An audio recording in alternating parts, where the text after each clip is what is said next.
আমরা এখন এখানটায় লাঞ্চ করব বলে নেমেছি। এটা একটা হোটেল কাম রেস্টুরেন্ট। হোটেলটার নাম হচ্ছে সন্দীপ হোটেল। সন্দীপ হোটেল এটা কোলাঘাটের থেকে কিছুটা আগে, মানে 15 মিনিটের মধ্যে আমরা কোলাঘাটে পৌঁছে যেতাম, কিন্তু যেহেতু আমাদের সাথে আমার নাতি আছে, নাতি কিছু সকালে ব্রেকফাস্ট করেনি সেরমভাবে, তাই ওর খিদে পেয়ে গেছে, থেকে আমরা এখানটায় নেমে গেছি। তাই দেখো এখানটা খুব সুন্দর গার্ডেন করা রয়েছে। তাই একটু খেতে যাওয়ার আগে একটু হেঁটে নিচ্ছি, কারণ আবার তো কিছুক্ষণ গিয়ে আবার গাড়িতে বসতে হবে, পাটা সব ফুলে গেছে। তাই তোমাদের এখানটার ভিউটাও দেখাচ্ছি। খুব সুন্দর এখানের ভিউটা, খুব সুন্দর।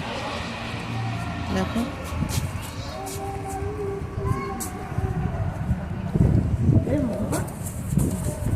এই যে আমার নাতি ছুটাছুটি করছে, এই দেখো খুব সুন্দর গার্ডেন করা রয়েছে, খুব সুন্দর, মন ভরে যাবে, এত সুন্দর গার্ডেন করা রয়েছে। এই যে সিঁড়িতেও আছে দুদিকেই, পুরো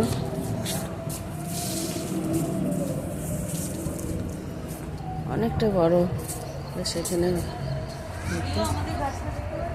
আচ্ছা, আর এখানে একটা রাধা কৃষ্ণের মন্দিরও আছে, খুব সুন্দর মন্দিরটা, খুব মানে দেখলেই মনটা ভরে যাচ্ছে, এত সুন্দর মন্দিরটা।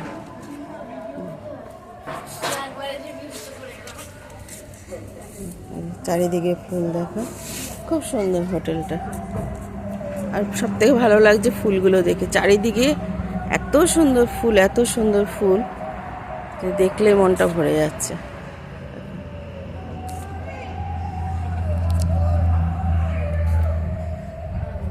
এখন আমরা এখান থেকে লাঞ্চ সেরে বেরিয়ে যাব।